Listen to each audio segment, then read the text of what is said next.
예, 반갑습니다. 예, 오종혁 국어 선생님입니다. 자, 오늘은 사회문화 10번째 시간으로요. 지정학의 개념과 역사에 대해서 공부를 하겠습니다. 자, 주제는 이제 지정학의 개념이 나올 거고요. 또 고전 지정학과 비판 지정학, 이 두 가지 대상이 나왔죠. 그래서 두 가지 대상의 특징에 대해서 공부를 하는 겁니다. 자, 첫 번째 문단에 가시면요. 이제 지정학의 개념이 뭐냐, 또 요소는 뭐냐에 대해서 확인을 해보죠. 자, 국제 정치와 관련된 뉴스에서 우리 한반도의 지정학적 위치라는 표현이 종종 등장합니다. 그렇죠? 여러분 교과서에서도 뭐 지정학적 위치, 역사 시간에도 많이 나올 텐데요. 자, 이때 말하는 이 지정학은 무엇일까? 지정학이라는 건요, 사전에 있는 그대로입니다. 정치 현상 있죠? 이 정치와 지리적 조건의 관계를 연구하는 학문이 지정학이라고 합니다. 그러니까 요 한자 자체도 그렇지 않습니까? 지리의 지자와 정치의 정자. 그러니까 지리와 정치와의 관계를 연구하는 것이 지정학이다. 이렇게 이제 기본 개념이 그렇습니다. 근데 이제 이 책에서 이 내용에서 어떤가 보실까요? 지정학은 지리적 환경이 국가 정세, 그죠? 정세라는 것이 바로 정치를 얘기하는 거니까 어떤 영향을 미치는지 연구하는 학문이 바로 지정학의 개념이다라고 이제 정의를 내렸어요. 그래서 한 국가의 역사라든가 그 국가가 처한 국제 상황, 그렇죠?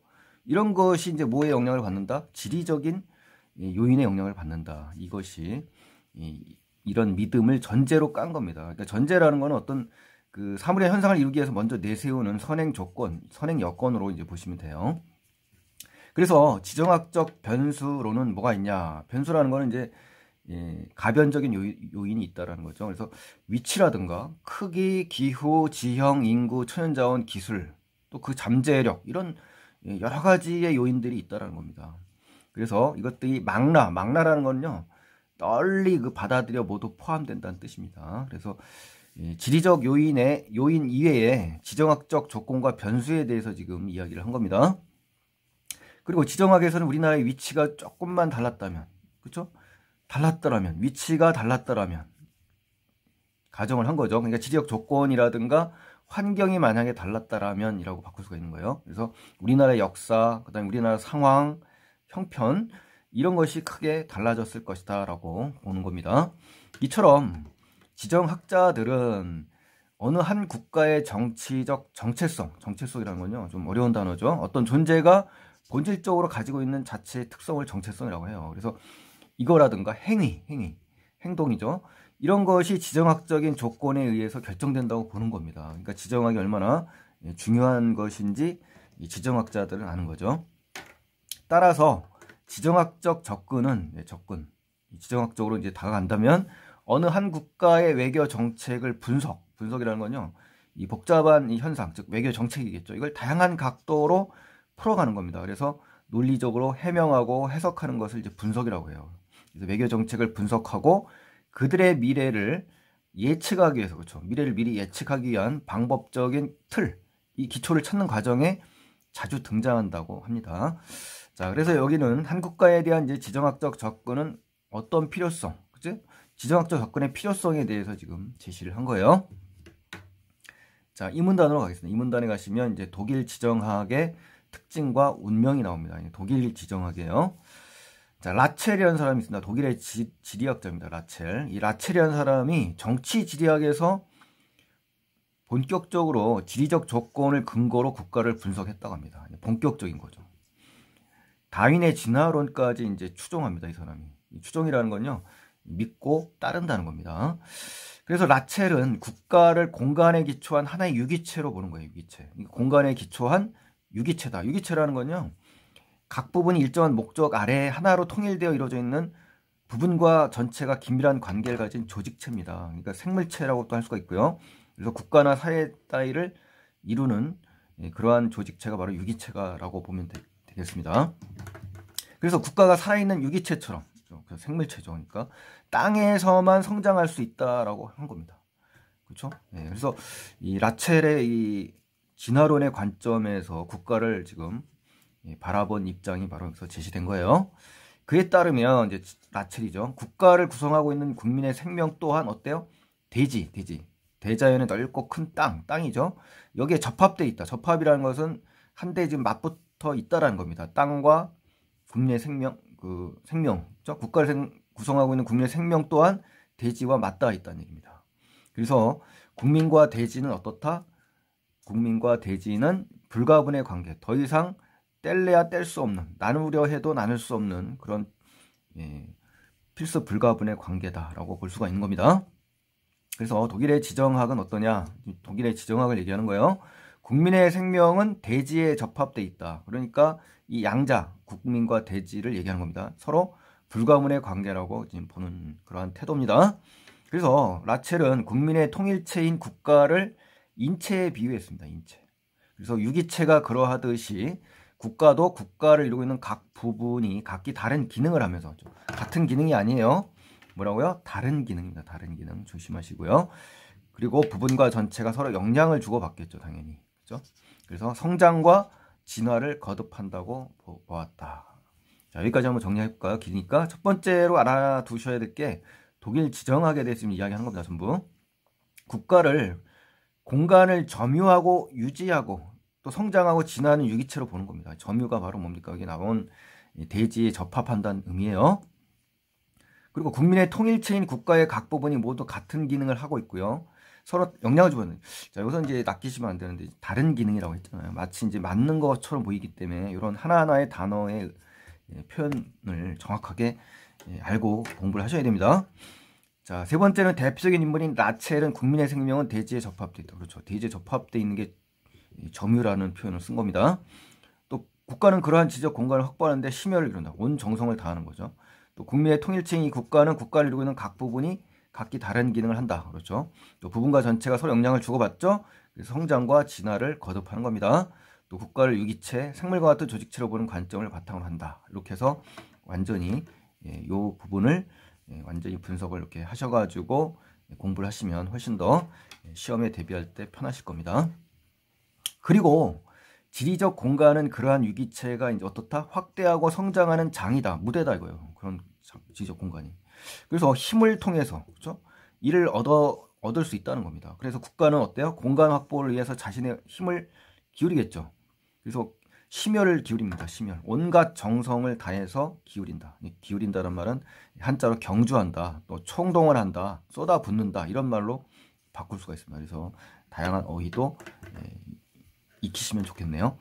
자, 그래서 이 말은요, 독일 지정학이라는 것은 국가는 자신이 확대 성장하는 장인 이 지리적 공간을 확보하기 위해서 힘을 키운다라고 보는 거고요. 또 국가가 자신이 확대 성장하는 이 장인 이 지리적 공간을 확보하기 위해서 어떻다? 힘을 키우는데 심혈을 기울인다. 이 얘기가 바로 그겁니다. 자, 그럼 이제 두 번째 페이지로 넘겨보시고요. 두 번째 페이지에서는 어떤 내용인지 한번 보시죠. 이 라첼로 대표되는 독일 지정학의 전통을 이어받아서 이제 누가 나오냐면 카를 하우스호퍼라는 사람이 나옵니다. 자, 이 사람이 도입한 지정학의 개념은 어떤 거냐? 이제 나치가 나옵니다. 나치 독일에 추진한 팽창주의, 그렇죠? 팽창이라는 것은 이제 어떤 세력 따위가 막 크게 발전하는 겁니다. 그래서 이런 정책의 틀을 잡은 겁니다. 기초가 되는 거예요. 이 지정학의 개념이. 그래서 여러분 다 잘 아시는 히틀러, 그렇죠? 히틀러의 대외 정책에 많은 영향을 끼친 게 바로 이 독일 지정학입니다. 자, 그래서 이 카를 하우스호퍼라는 사람도 히틀러와 연관을 지어서 꼭 기억을 하셔야 되겠네요. 이 국가가 이제 확대하고 성장하는 공간을 확보한다는 차원에서 이 히틀러가 정당화하는 겁니다. 정당성을 확보하는 것이 바로 이런 지정학의 개념이에요. 그는 자, 누굽니까? 하우스호퍼죠. 어떤 정치 과정 속에서 나타나는 어떤 행동은 지리적 조건 또는 환경에 의해 불가피하게, 불가피라는 건 피할 수 없다는 거죠. 결정된다고 보았다는 겁니다. 그런 지리 결정론자라는 거죠. 지리 결정론자. 그러니까 그만큼 이 지리를 우선적으로 생각한다는 얘기예요. 그런 맥락에서 그는 어떤 정치 과정 속에서 나타나는 어떤 행동은 지리적 조건 또는 환경에 의해 불가피하게 결정된다고 본 지리 결정론자였습니다. 이 불가피라는 것은 피할 수 없다라고 이야기하는 거예요. 그런 맥락에서 나치의 이웃국가 침략은 선과 악의 윤리적 잣대에서 벗어나 있다고 한 겁니다. 그러니까 이 독일 지정학이라는 것은요, 한 국가가 지리적 공간을 확대하기 위해서 이웃 국가를 이제 침략하는 것을 불가피하게 보게 된 겁니다. 그러니까 침략을 정당화하게 되겠죠. 그래서 한 국가가 이제 지리적 공간을 확대하기 위해 이웃 국가를 침략하는 자체가 이제 뭡니까? 선과 악의 이 윤리적인 기준 여기에서 이제 벗어나 있다라는 거죠. 그러니까 이제 마구 침략하게 되는 겁니다. 그래서 이 지리적 조건, 환경에 의해서 불가피하게 결정된 것이기 때문에 그렇다라는 거 확인을 꼭 하셔야 되겠습니다. 또 독일 지정학이 주도했던 학문으로서의 이 지정학은 나치의 정책과 결부되어 있다고 합니다. 결부라는 것은 서로 연결되어 있다. 연결되어 있다. 그래서 2차 대전에서 독일이 패전하면서 사이비 과학이라는 오명, 사이비라는 건요 가짜라는 겁니다. 가짜. 겉은만 비슷하지 본질은 다른 이 가짜 과학이라는 오명, 이 더러워진 이름이나 손상된 명예를 얘기하는 거군요. 그것을 얻고 거의 소멸하다시피 했다. 소멸되다시피 했다. 그러니까 완전히 사라진 건 아니라 이제 사라질 위기에 처해 있다. 뭐 이런 식으로 해석이 되겠죠. 그래서 학문으로서 이 지정학이 거의 소멸되다시피 했던 까닭을 제시한 겁니다.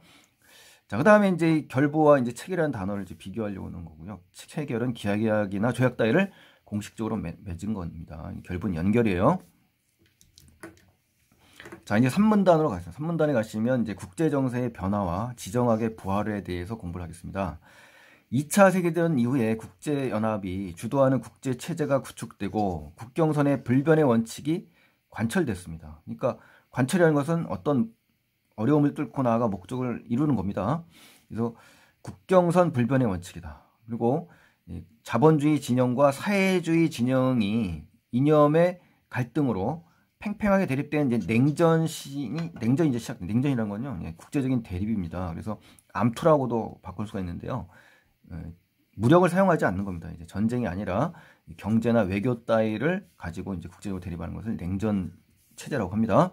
그래서 진영 간의 이 대립과 갈등이 국가 간의 관계보다 우선시된다. 그러니까 진영 간의 대립과 갈등이요, 이 나라끼리의 어떤 관계보다 우선시되는 겁니다. 그래서 어떻습니까? 국제 상황에서는 국가와 영토에 관한 연구가 이제는 어떻습니까? 중요시되지 않겠죠, 당연히.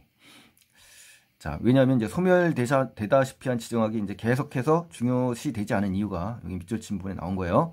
그렇다고 해서 자, 중요합니다. 실제 국제 정치와 외교 정책에서 지적 조건이 중요성이 완전히 사라진 것은 아니었다. 그렇죠? 중요한 부분입니다. 아닙니다. 완전히 사라진 게 아니다라는 거 꼭 기억하셔야 돼요.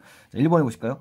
2차 대전 이후 국제 정세에서 실제로 지적 조건의 중요성이 사라졌다. 이렇게 이제 낚일 수가 있기 때문에요. 그리고 독일의 패전과 동시에 거의 소멸되다시피 했다라고 했지 사라진 게 아닙니다. 이후에 국제 정치적 상황에서 국가와 영토에 관한 연구가 크게 중요하지 않게 됐다. 여기 나왔죠.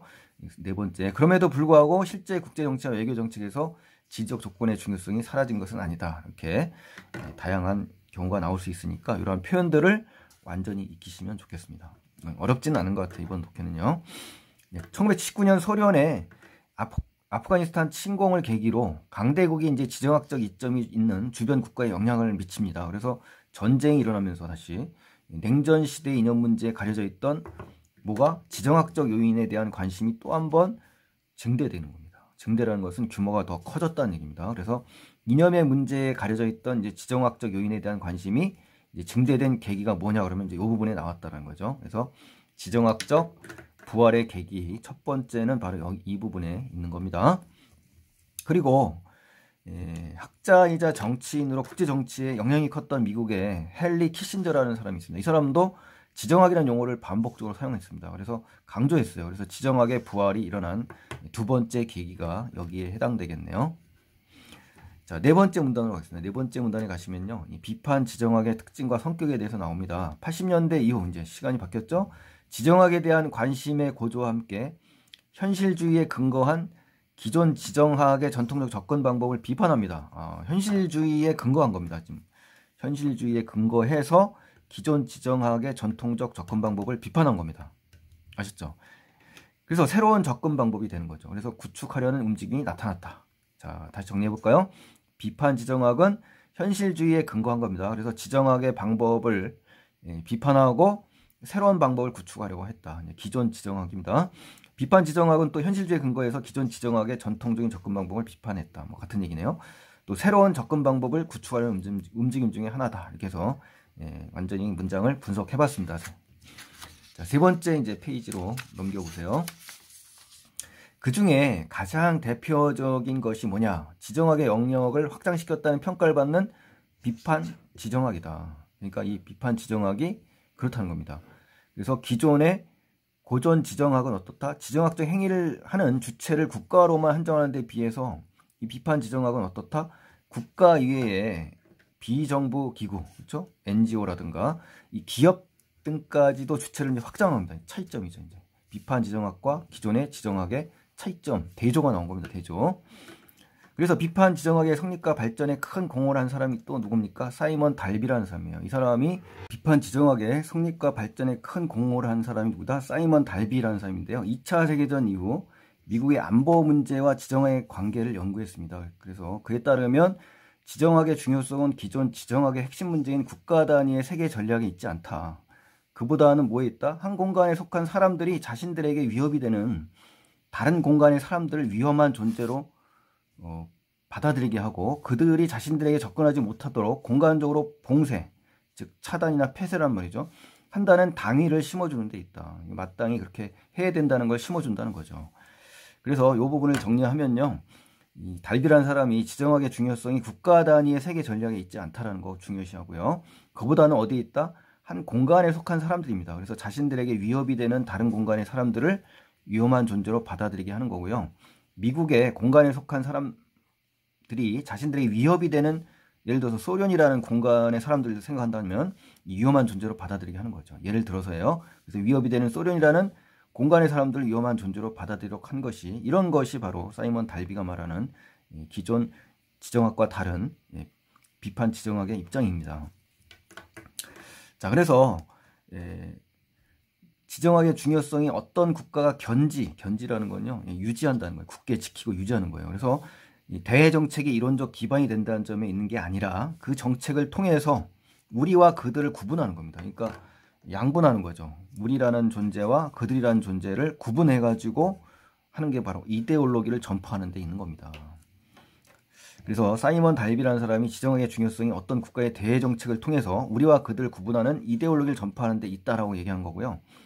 미국이 대외 정책 쟁점 중 이 소련에 대한 것을 만약에 시각화해서 발표한다든가 또 실제보다 크게 또 붉은색으로 사악한 제국으로 묘사했다든가 과장한 이런 부분들 또 미국이 정책을 통해서 자국민에게 소련이라는 그들과 구분되는 우리라는 이데올로기를 전파하고자 한 것들 이런 것들이 바로 이 부분에 해당되는 사례라고 볼 수가 있고요.